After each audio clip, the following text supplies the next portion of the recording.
en a beaucoup.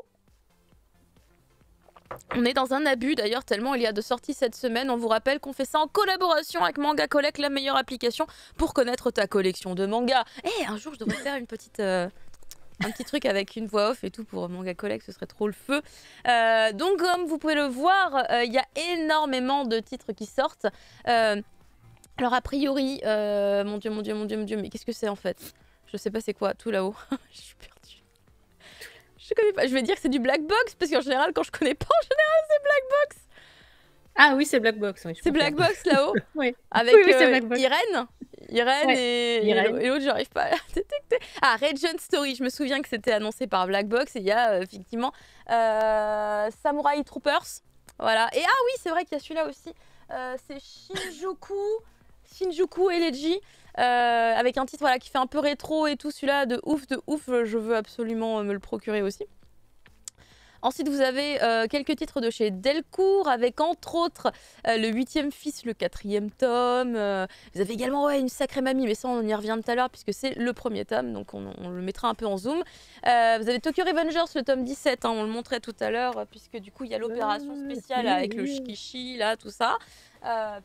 Tous les autres tomes qui sortent évidemment chez Glénat, comme évidemment, je veux dire, le tome 3 de Re-Hop, qui est une série extrêmement appréciée au sein du Mochi. On parlera également tout à l'heure de leur nouveauté qui arrive. L'Oiseau d'or de Kainis. Il y a Ashen Memories. Je sais pas si c'est pas le dernier tome d'ailleurs. Vous avez Shine chez Nobinobi. Vous avez purée, Blue Period avec l'édition collector là. La dinguerie. Que j'ai pas eu. Il y a plein de gens qui l'ont pas eu. Hein. Moi-même, je l'ai pas eu, mais je l'ai oublié. J'ai oublié de la commander, donc je savais. Pareil. I knew. Non. Je savais. On parlait de Yona tout à l'heure. Regardez, là, c'est la sortie du tome 35. I'm a Spider, So What, le tome 9. Le Space Brothers, Yuki Holder, Chihaya Furu. Enfin, je veux dire, Chihaya Furu qui ne s'arrête plus. Pourtant, la série est finie au Japon, donc elle s'arrêtera. Pied charnel, il y a Die Dark, dont il y a une review qui est déjà disponible, évidemment, en replay.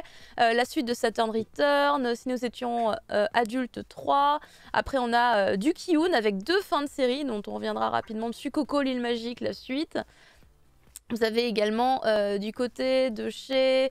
C'est quel éditeur ça? C'est quel éditeur? Gift plus moins. C'est qui? C'est Komiku, je crois. Là, je fais appel à mes propres connaissances, mais j'ai un peu de mal. Je crois que ça m'a l'air d'être du Komiku. Vous avez évidemment du côté de chez les Lézards Noirs, la fin du Tigre des Neiges, la suite de la Cantine de Minuit. Après, vous avez Meian avec pléthore de sorties. Ah non, pas trop. C'est juste qu'il y a beaucoup de Kengan Ashura qui se termine bientôt d'ailleurs. Hein. Mine de rien, ils ont été très vite. La suite de Chillin' World, enfin Chillin' Life in Another World, pardon, que j'aime beaucoup depuis le premier tome. Après, vous avez évidemment du Kana. Voilà, avec différentes suites, une Dead Unlock, Fire Force, Kowloon, Shaman King, etc., etc. Et vous avez, toujours chez Kana, oui, les vieux, c'est vrai, ça se termine là. La suite de Flow, dont on avait parlé également. Après, vous avez un peu de Noévé avec Liquid Chamber, mais il me manque un mot en premier. Soul Liquid Chamber, voilà la suite de Soul Liquid Chamber, la suite de SPOP, du côté de chez Vega, c'est vrai qu'il y a la suite de Birdman, la fin de ID Invited ainsi que Journal d'une vie tranquille, pardon, décidément, c'est dur.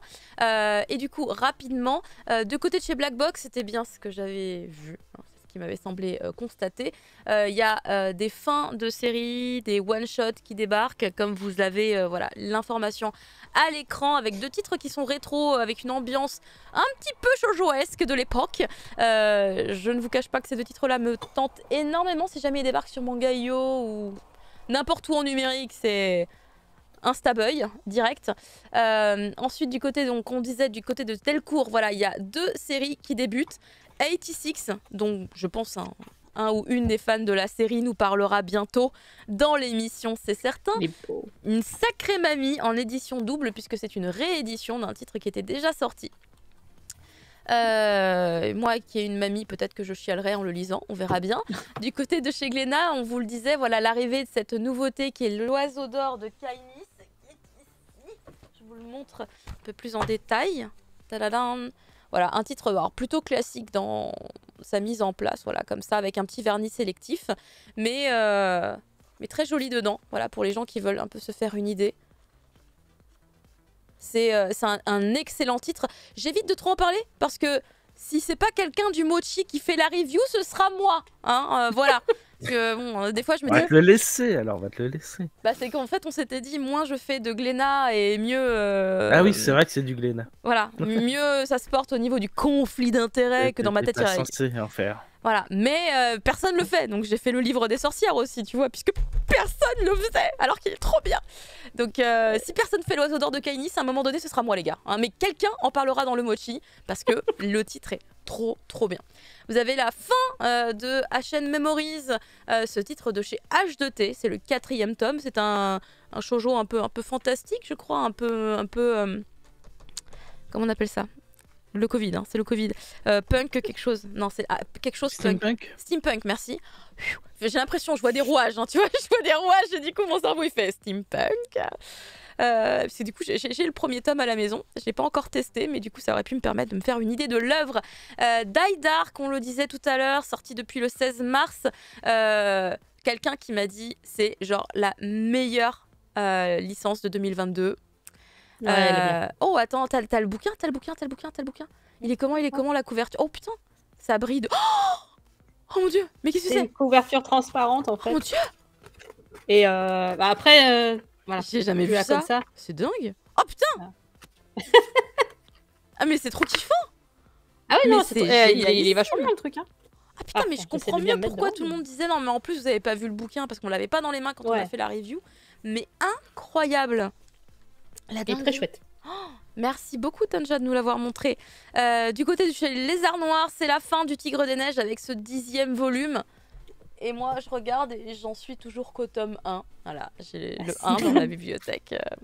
Ça avance pas vite par manque de temps, c'est terrible. Mais le Tigre des Neiges, évidemment, un titre incroyable de Akiko Higashimura qu'on retrouve partout puisque maintenant elle est même sur la plateforme Webtoon avec Fake Love Affair.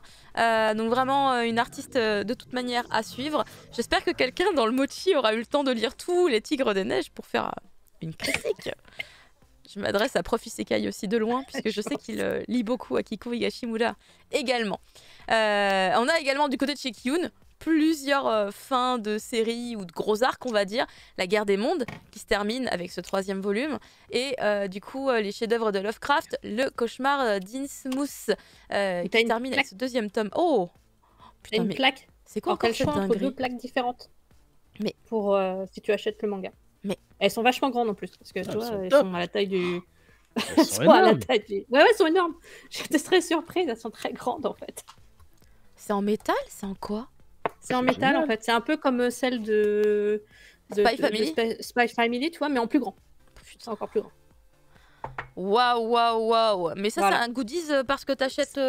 Quand tu achètes le nouveau tome en fait. Moi je l'ai pas encore enlevé le Ok, plastique, donc il y du a coup, vraiment brille. des maisons d'édition qui disent un tome acheté égale un cadeau. Ok, je note. Celui-là, oui, c'est un tome C'est acheté, ouf. un cadeau. Heureusement Waouh. parce que j'ai déjà acheté les autres, je les rachète pas deux fois. En plus que le dessin est magnifique, quoi. Puis Et les- l'illustration est géniale. Ah ouais, non, c'est. Puis Tu vas franchement. faire des cauchemars si tu le mets dans ta chambre, mais Tu le mets au-dessus de ton lit. Tu le regardes tous les matins ou tous les soirs. Technique stratégique, écoute. Bah, merci beaucoup de nous avoir montré tout ça. Décidément, elle a tous les goodies, Tanja. On peut tout voir, c'est trop bien. C'est également la fin de Levius Est avec le 10e tome. Je sais que Il n'y a pas de goodies là. Profil les fait. Ah, toi aussi, Tanja! Mais oui, mais j'adore cet auteur. Il est génial. Putain, moi, j'ai jamais encore lu cet auteur. Mais très intriguée, Car Prof, qui est au festival de la BD d'Angoulême, il est passé sur les stands de tous les éditeurs dispo et il a fait des photos partout. Et celui-là ce titre était très mis en avant évidemment puisque il se termine. Et vous avez également pour le coup la fin de Heidi Invited avec ce 3e tome. Peut-être, voilà, une critique à un moment donné du coup de l'œuvre. Sait-on jamais pour voir comment ça se conclut puisque je sais que le premier tome était un peu déroutant.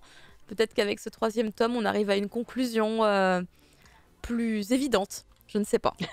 Nous verrons bien. Et c'est la fin des sorties. On peut passer aux critiques.